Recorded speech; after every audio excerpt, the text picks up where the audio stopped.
बॉलीवुड का सबसे मुश्किल गाना रफ़ी साहब ने गाने से क्यों कर दिया था इनकार। जी हाँ दोस्तों, कौन सा गीत था और क्यों रफ़ी साहब ने इसको गाने से इनकार कर दिया था बताऊंगा मैं आपको इस वीडियो में। बने रहिएगा वीडियो के एंड तक मेरे साथ। अगर आप यूट्यूब पे मेरा चैनल देख रहे हैं सब्सक्राइब जरूर कीजिएगा। अगर आप फेसबुक पे तो मेरे पेज को फॉलो, जितना हो सके वीडियो को शेयर भी कीजिएगा। नमस्कार, मैं महेश कोहली बॉलीवुड संगीत के सफ़र से।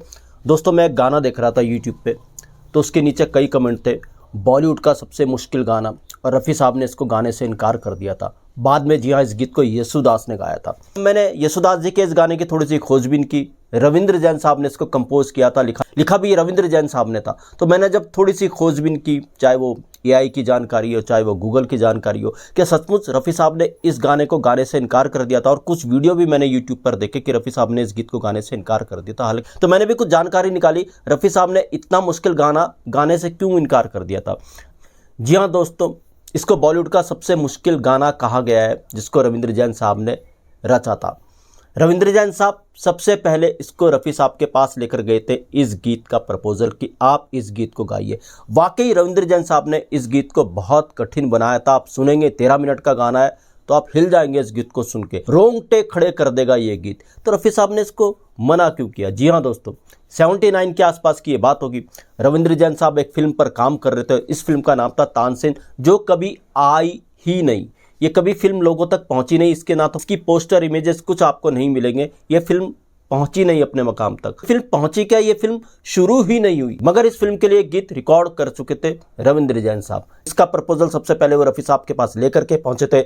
रविंद्र जैन को पता था कि रफ़ी साहब इस गीत के साथ इंसाफ कर पाएंगे। मगर जब रफ़ी साहब ने इस गीत को सुना तो रफ़ी साहब ने मना कर दिया ये गीत गाने से। इंटरनेट पे इतनी ही जानकारी है, बाकी जो लोग लिख रहे हैं कमेंट में वो कुछ भी लिख रहे हैं, गाने से मना कर दिया था, मुश्किल गाना था, ऐसा कुछ भी नहीं है। बल्कि इंटरनेट ने यह दिखाया रफ़ी साहब की हम्बलनेस थी इसके पीछे, कि उन्होंने इस गीत को गाने से इनकार कर दिया था। रफ़ी साहब ने शायद कहा कि उनकी शैली का ये गीत नहीं है, आप किसी और सिंगर से गवाओ।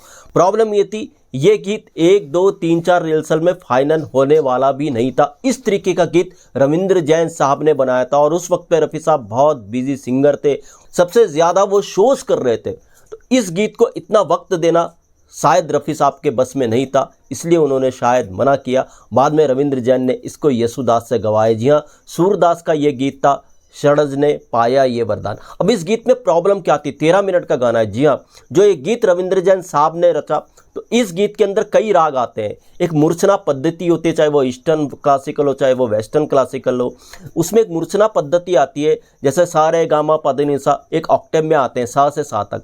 तो इसमें स्वर बदलता है, जैसे रे गा मा पा धा नी सा रे। अब रे से शुरू होगा ऑक्टेव और रे पे खत्म होगा, एक ऑक्टेव बनाता है। फिर इसमें स्वर चेंज हो जाता है, फिर गा पे आ जाता है, गा मा पा धा नी सा रे गा, मतलब गा से शुरू गा पे खत्म। यानी स्वर बदलना, और उसके बाद रे को सा बनाया, फिर ग को सा बनाया। जैसे सारा गा मा पा धा नी सा, रे गा मा पा धा नी सा रे, मतलब सा की तरह रे को यूज किया, फिर ग को सा की तरह यूज किया, गा मा पा धा नी सा रे गा। और जब स्वर बदलता है, जाहिर सी बात है राग भी इस गीत के अंदर बदल देते हैं। रे का स्वर जब बदलता है, रे को सा मान लिया जाता है, फिर रे पर एक ऑक्टेव बनाता है, रे से रे तक, रे गा मा पा धा नी सा रे, तो काफी थाट पे आ जाता है। फिर दूसरा ग बदलता है, तो ग से गा तक जब आता है, गा मा पा धा नी सा रे गा, तो फिर जब ये स्वर बदलता है, गा का एक अपना एक ऑक्टेव बनाता है, ये भैरवी थाट आ जाता है। इस तरीके से टिपिकल सुर बदल रहे थे इस गीत के अंदर, जिसके लिए प्रैक्टिस देने के लिए काफी वक्त चाहिए था। शायद रफ़ी साहब के पास वो वक्त नहीं था। 3 बाद में रविंद्र जैन ने येसुदास जी से बात की, फिर येसुदास ने इस गीत को गाया। मगर ये गीत ऐसे नहीं गाया येसुदास ने, उनको 3 दिन लगे इस गीत की प्रैक्टिस में। 2 से 3 दिन लगे येसुदास को रविंद्र जैन साहब के साथ इस गीत को रिकॉर्ड करने के लिए। बहुत मुश्किलें आई इस गीत को रिकॉर्ड करने के लिए, इतना टफ ये गीत था।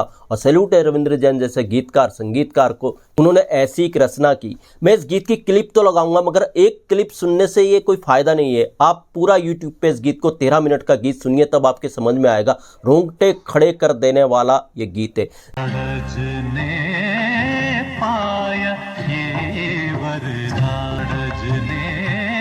अब ये बात कि बॉलीवुड का सबसे मुश्किल गीत ये था, बिल्कुल गलत। जी हाँ, सबसे मुश्किल गीत तो था, मगर सबसे मुश्किल गीतों में से एक गीत था ये। अगर आप गूगल पे सर्च करेंगे, कई जगह सर्च करेंगे बॉलीवुड के सबसे टफ सॉन्ग्स कौन से हैं, तो उन टफ सॉन्ग्स में रफ़ी साहब के सॉन्ग सबसे ऊपर आएंगे। चाहे वो ओ दुनिया के रखवाले हो, चाहे वो मन तरपता हरि दर्शन को आज हो, चाहे वो मधुबन में राधिका नाच रहे, ऐसे गीत हो। तो रफ़ी साहब इससे पहले ही टफ सॉन्ग्स गा चुके थे इंडियन फिल्म इंडस्ट्री के, ये सबको पता है। बड़े बड़े म्यूजिक डायरेक्टर्स ने, नौशाद जैसे म्यूजिक डायरेक्टर्स ने रफ़ी साहब से टफ सॉन्ग्स गवाए, आप सर्च कीजिएगा। जी हाँ, ये गीत सड़ज ने पाया ये वरदान उतना पॉपुलर तो नहीं हुआ, मगर रविंद्र जैन साहब ने टफ सॉन्ग इसको बनाया। ये बॉलीवुड के जितने भी टफ सॉन्ग्स हैं उनमें से एक सॉन्ग ये भी है, और जितने भी मैक्सिमम टफ सॉन्ग्स हैं बॉलीवुड के वो रफ़ी साहब ने ही गाए हैं, ये भी क्लियर है। और ये सब बातें ऑन द रिकॉर्ड हैं, आप जाके खुद सर्च कर सकते हैं। जी हाँ, रफ़ी साहब ने जो उसको इनकार किया वो टफ होने की वजह से नहीं किया, शायद उनके पास उतना वक्त नहीं था जितनी प्रैक्टिस इस गीत को चाहिए थी। अगर ये गीत रफ़ी साहब के बस का नहीं था तो सबसे पहले रविंद्र जैन साहब रफ़ी साहब के पास नहीं जाते। रविंद्र जैन साहब को पता था रफ़ी साहब ही इस गीत को गा सकते हैं, और इससे पहले वो येसुदास को गवा चुके थे। अगर उनको पता होता काबिलियत की येसुदास का कि येसुदास इसको रफ़ी साहब से बेहतर गा सकते हैं, सबसे पहले येसुदास के पास जाते हैं। रविंद्र जैन क्यों जाते रफ़ी साहब के पास? सबसे पहले उनको पता था। रफ़ी साहब ने इस गीत को इनकार किया, बाद में येसुदास ने ये गीत गाया, और वाकई कमाल का येसुदास ने इस गीत को गाया। ये फिल्म कभी लोगों तक पहुंच नहीं पाई सूरदास, अगर ये टफ गीत बना इसमें कोई शक नहीं है। तो दोस्तों, ऐसे भी किस्से में आपके लिए लेकर के आता रहूँगा मैं। इसको लिख दीजिएगा इजाज़त। Goodbye, good luck and take care.